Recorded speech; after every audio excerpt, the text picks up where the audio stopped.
Halo sahabat, jangan lupa subscribe, comment, and like. Indonesia terdiri dari banyak suku. Keanekaragaman suku di Indonesia menjadikan Indonesia sebagai bangsa yang berwarna. Keanekaragaman inilah yang membuat legenda dan mitos di Indonesia menjadi beraneka ragam. Tapi, pernahkah kalian mendengar mitos ini khususnya yang beradat Sunda dan Jawa, bahwasanya orang Jawa dan Sunda tidak boleh menikah?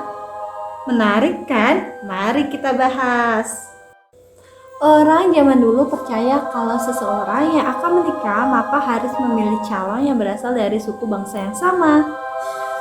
Seseorang pria Jawa sebaiknya tidak menikahi perempuan Sunda karena sebuah alasan.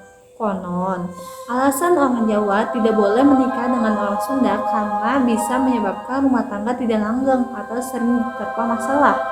Itulah kenapa orang Sunda tidak boleh menikah dengan orang Jawa, begitu juga sebaliknya. Hanya saja hal tersebut rupanya masih menjadi mitos dan belum tentu kebenarannya. Faktanya, tidak sedikit pria Jawa menikah dengan perempuan Sunda dan hubungannya tetap langgeng hingga kini. Lalu, mengapa orang Sunda dan Jawa dilarang menikah dan membina rumah tangga? Mitos ini ternyata muncul setelah tragedi Perang Bubat yang terjadi pada 1357 Masehi atau sekitar abad ke-14. Perang yang terjadi pada masa Majapahit diperintah oleh Hayam Wuruk itu bermula ketika sang raja berniat mempersunting Dia Pitaloka Citra Resmi, putri kerajaan Pajajaran. Hayam Wuruk jatuh cinta pada sang putri setelah melihat lukisan seorang seniman bernama Sungging Prabangkara. Kerajaan Majapahit lantas mengirim surat lamaran pada Maharaja Linggabuana. Rombongan kerajaan Pajajaran kemudian berangkat ke kerajaan Majapahit dan diterima di Pasanggrahan Bubat. Sayangnya, Gajah Mada yang saat itu menjabat sebagai Mahapati kemudian berniat menyerang mereka. Ini dia lakukan untuk memenuhi sumpah palapa dengan menaklukkan kerajaan-kerajaan di seluruh Nusantara. Akibat serangan itu, rombongan kerajaan Sunda yang hanya diiringi sedikit pasukan kalah. Semua anggota keluarga Dia Pitaloka meninggal. Lantaran gak kuat menahan kesedihan, Dia Pitaloka gak jadi menikah dan justru melakukan tindakan bunuh diri.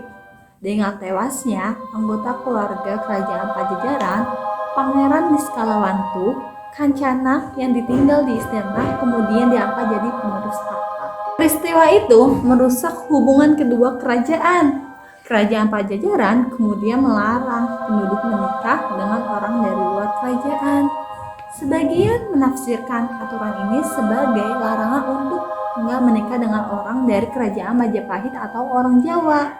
Hingga kini, sentimen itu masih tersisa. Jika diperhatikan, kamu nggak akan menamakan nama jalan Gajah Mada atau Majapahit di Provinsi Jawa Barat.